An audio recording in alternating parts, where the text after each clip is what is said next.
Cordial saludo, compañeros. Este video se realiza con el fin de argumentar los cálculos realizados en el trabajo propuesto para la fase intermedia 1.1 del curso de inferencia estadística. En el curso se nos pedía crear un libro de Excel con varias hojas: la hoja de población, tamaño de muestra, tipos de muestreo y los videos que estamos realizando y las referencias utilizadas para el desarrollo de la actividad. El tamaño de muestra es donde aparece la matriz que se nos indicó en la actividad con los valores dados para hacer los cálculos requeridos, en este caso para el tamaño de la muestra. Entonces, básicamente se realizó lo siguiente: se definieron las fórmulas a operar para cada uno de los tamaños de muestra exigidos. Tamaño de muestra para el cálculo de la media y tamaño de muestra para el cálculo de la proporción. Se reemplazaron los valores hallando para cada uno de los valores los datos numéricos requeridos. Entonces, la significancia es un valor que para ambos ejercicios fueron dados. En este caso el 4, el 6, el 7%, el 1, 2 y el 3% aquí están representados. El nivel de confianza que se realizó haciendo el cálculo de 1 menos la significancia, y expresado este valor también en estas celdas.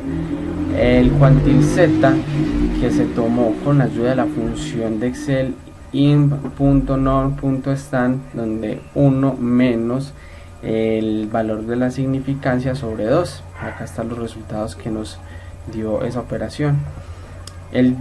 La desviación estándar, que se tomó con la fórmula desbest desde la hoja población, y para el caso de la media se tomó como dato las horas de la llamada, es decir, desbest de la hoja población la columna H. En la hoja población es donde tenemos la base de datos, y aquí en la columna H es donde tenemos el dato que necesitamos calcular. Y el error muestra aceptable, que también es un dato que nos dieron.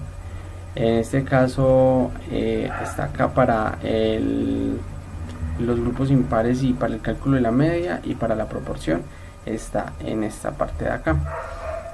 Simplemente lo que se hace en estas casillas de acá es realizar los cálculos. Entonces, con respecto a la formulación dada, entonces acá se reemplazan los valores, se toma n por z al cuadrado por la desviación estándar al cuadrado, y todo esto sobre nuevamente n-1 por el error muestrable al cuadrado más el cuantil z al cuadrado por la desviación estándar al cuadrado.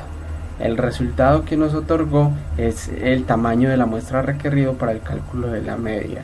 Se arrastró la fórmula para hacer el cálculo para cada uno de los datos numéricos entregados, y se fijó como dato único el que se repite en toda la fórmula, que es el n, es decir, el tamaño de la población. Igual se realizó el cálculo para el tamaño de la muestra, se definieron las variables que ya se explicaron, y aquí se realizó el cálculo con relación a la fórmula.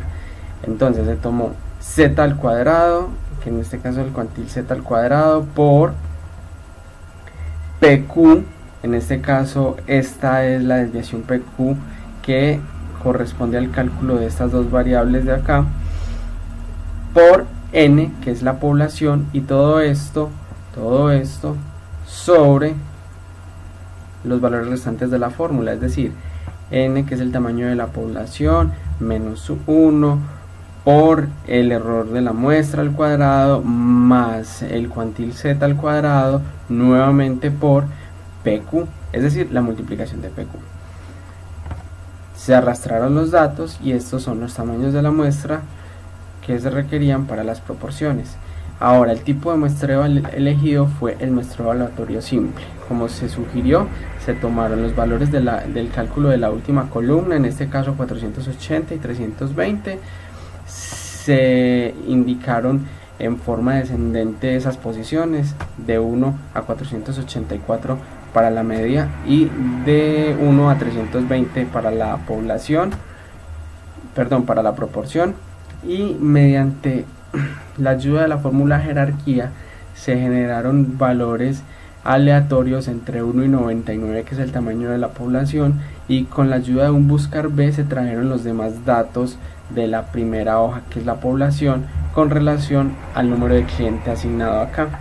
Esta fórmula de jerarquía opera con la ayuda de estos datos de acá, donde tenemos el tamaño total de la base de datos, en este caso de la población, que es de 1 a 99, y la fórmula aleatorio o la función aleatorio, que nos genera números aleatorios, que nos genera exactamente 999 números aleatorios, pero tomando valores decimales. Esa es la función jerarquía, es aproximar ese valor decimal al número entero más aproximado, o más cerca. Entonces, de esa manera garantizamos que casi en un 99% de las veces el valor generado aquí no se va a repetir a lo largo de la columna. Muchas gracias por la atención prestada.